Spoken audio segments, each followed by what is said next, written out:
Assalamualaikum warahmatullahi wabarakatuh. Nama saya Muhammad Afif. Di sini saya akan memaparkan proposal penelitian saya sendiri yang berjudul Pengaruh Pendekatan Humanistik dalam Pembelajaran Materi Aljabar untuk Meningkatkan Minat Belajar Siswa.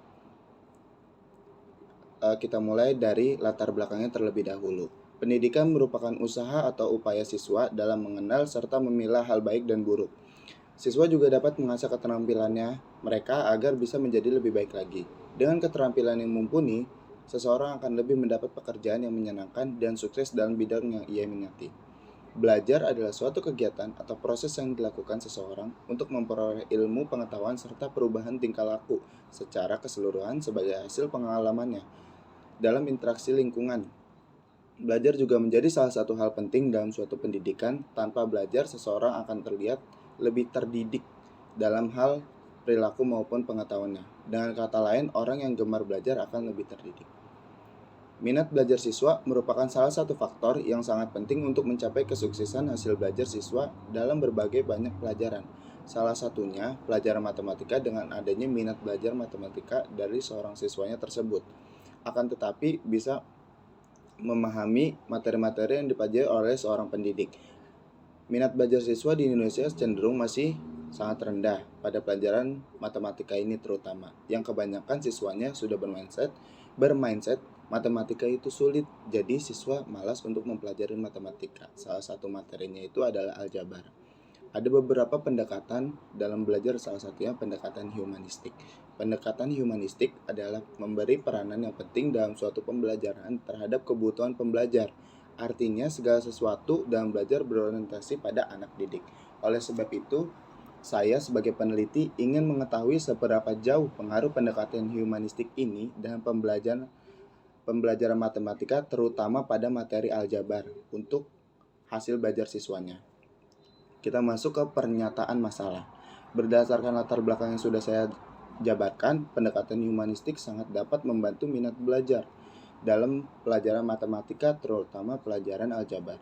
Namun pendekatan humanistik masih jarang digunakan oleh seorang pendidik, maka dari itu peneliti diperlukan lebih lanjut. Untuk pertanyaan penelitian, berdasarkan latar belakang dan pernyataan masalah di atas, dapat dirumuskan pertanyaan penelitian itu, apakah pendekatan humanistik dapat membantu meningkatkan minat siswa matematika. Selanjutnya, relevansi dan pentingnya penelitian. Sesuai dengan latar menggunakan pendekatan humanistik, khususnya materi aljabar, diharapkan memberikan informasi dan manfaat bagi seseorang pendidik sebagai sarana dalam penyampaian materi, sehingga dapat menciptakan suasana pembelajaran matematika yang menyenangkan dan tidak membosankan. Belakang yang telah dijabarkan di atas, di mana minat belajar siswa di Indonesia masih sangat rendah, sehingga diperlukan pendekatan belajar, salah satunya pendekatan humanistik. Selanjutnya, kita masuk ke tinjauan konseptualnya. Pendekatan pembelajaran adalah ide atau prinsip cara memandang dalam menentukan kegiatan pembelajaran. Pernyataan tersebut senada dengan Rusman tahun 2018 yang berpendapat bahwa pendekatan pembelajaran adalah tahap pertama pembentukan suatu ide dalam memandang dan menentukan objek kajian. Yang kedua, untuk minat belajarnya adalah dorongan dalam diri sendiri untuk melakukan sesuatu yang dapat membuatnya tertarik dan senang. Selanjutnya, tinjauan teori. Pendekatan humanistik adalah salah satu pendekatan psikologi belajar yang mana bisa berpengaruh pada proses pembelajaran, salah satunya pembelajaran matematika. Penggunaan pendekatan belajar sangatlah penting dalam suatu pembelajaran karena pendekatan belajar biasanya meningkatkan minat siswa dalam belajar. Salah satu teori pendekatan humanistik oleh para ahli yaitu White Susilo tahun 2004 menjelaskan bahwa matematika humanistik mencakup dua aspek pembelajaran, yaitu pembelajaran matematika secara manusiawi dan pembelajaran matematika yang manusiawi. Pada aspek pertama, menempatkan siswa dalam proses pembelajaran matematika dengan mengedepankan pengetahuannya. Aspek kedua berkaitan dengan merekonstruksi kurikulum matematika sekolah sehingga matematika dapat dipelajari dan dialami sebagai tujuan kehidupan manusia. Selanjutnya, tinjauan penelitian terdahulu. Sebagai bahan penguat penelitian terdahulu, saya mengutip beberapa penelitian yang telah dilakukan oleh peneliti sebelumnya. Di antaranya yang pertama, penelitian yang berjudul Efektivitas Pembelajaran Matematika melalui Pendekatan Humanistik dalam Pembentukan Karakter Siswa, yang dilakukan oleh Kusmana pada tahun 2013, menyimpulkan bahwa pendekatan humanistik menjadi salah satu pendekatan yang efektif untuk membentuk karakter siswa dan juga bisa meningkatkan minat belajar siswa. Yang kedua, penelitiannya berjudul Pengaruh Pembelajaran Humanistik terhadap Keaktifan Belajar dan Hasil Belajar Siswa, yang dilakukan oleh Eka Rofikoh, Kriswandani SSI MPD, Erlina Prihatni SSI MPD pada tahun 2014, menyimpulkan bahwa pendekatan humanistik berpengaruh terhadap keaktifan belajar siswa, tetapi tidak berpengaruh terhadap hasil belajar siswa. Pada kesempatan kali ini, saya mengambil penelitian berjudul Pengaruh Pendekatan Humanistik dalam Pembelajaran Materi Aljabar untuk meningkatkan minat belajar siswa dengan maksud berpengaruhkah pendekatan humanistik untuk meningkatkan belajar minat siswa, terutama pada materi aljabar. Melihat hasil penelitian yang dilakukan oleh Kusmana bahwa pendekatan humanistik berpengaruh untuk meningkatkan belajar siswa serta pembentukan karakter siswa, saya ingin menggali lebih dalam lagi pengaruh pendekatan humanistik untuk meningkatkan minat belajar siswa terutama pada materi aljabar ini. Erlina Prihatni SSI MPD bahwasannya pendekatan humanistik berpengaruh terhadap keaktifan belajar siswa dan peneliti akan mencoba penelitiannya apakah efektif pendekatan humanistik terhadap materi aljabar.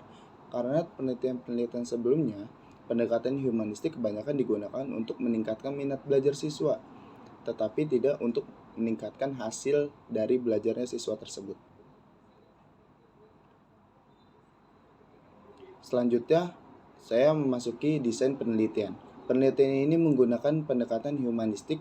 Bentuk desain yang digunakan dalam penelitian ini adalah non-equivalent control group design dengan jenis penelitian yaitu pre-eksperimental. Bentuk desain non-equivalent control group design hampir mirip dengan bentuk pretest post-test control group desain yang mana dilakukan pretest sebelum perlakuan diberikan dan post-test sesudah perlakuan diberikan pada kelas eksperimen maupun kelas kontrol. Dalam penelitian ini hanya menggunakan dua kelas sebagai satu kelas kontrol dan keduanya sebagai pembelajaran tidak menggunakan pendekatan humanistik, di mana sebelumnya mereka masih menggunakan pembelajaran tidak menggunakan pendekatan humanistik. Tujuan dari penelitian ini untuk mengetahui pengaruh dan pembelajaran matematika menggunakan pendekatan humanistik. Selanjutnya untuk metode penelitian. Dalam penelitian ini populasi adalah siswa kelas 6 dan kelas 7 SMP Negeri 161 Jakarta tahun ajaran 2020-2021. Sedangkan sampel dalam penelitian ini siswa kelas 7A merupakan kelas eksperimen dan jumlah siswa 40 orang, 7B merupakan kelas kontrol dengan jumlah siswa 40 orang. Pada penelitian ini, teknik pengumpulan datanya menggunakan pengukuran. Pengukuran dalam penelitian ini menggunakan instrumen pengumpulan data dengan prosedur wawancara, tes, dan angket. Pengukuran dan prosedur wawancara berupa interview guru kelas untuk mendapatkan data yang akurat di sekolah. Diaplikasikan ke dalam pendekatan humanistik untuk mengetahui keberhasilan siswa mengerjakan soal. Sedangkan angket-angket yang digunakan untuk melihat respon siswa telah menerapkan pembelajaran dengan pendekatan humanistik.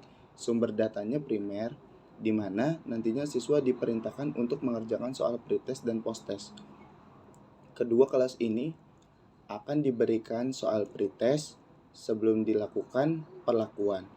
Sedangkan sesudah diberikan perlakuan akan diberikan soal posttest. Data yang diberikan dari hasil pretest dan posttest dianalisis secara statistik menggunakan teknik analisis data uji T independen untuk pengolahan data sendiri dalam penelitian ini. Di sini saya mengambil beberapa referensi. Ada 1, 2, 3, 4, 5, 6, 7, 8 referensi dari berbagai jurnal. Yang pertama pasti Kusmana yang tadi untuk penelitian sebelumnya. Yang kedua ada dari Eka Rofikoh dan yang lainnya itu. Dan sisa-sisanya dari pencarian Google saja. Terima kasih, saya sudah memaparkan proposal penelitian ini. Semoga bisa dipahami oleh para pengajar yang ada di Indonesia ini, dan semoga penelitian ini sangat berguna karena pendekatan humanistik tidak hanya untuk pembelajaran matematika saja, tapi untuk pembelajaran yang lainnya juga. Saya Muhammad Afif, izin pamit diri. Wassalamualaikum warahmatullahi wabarakatuh.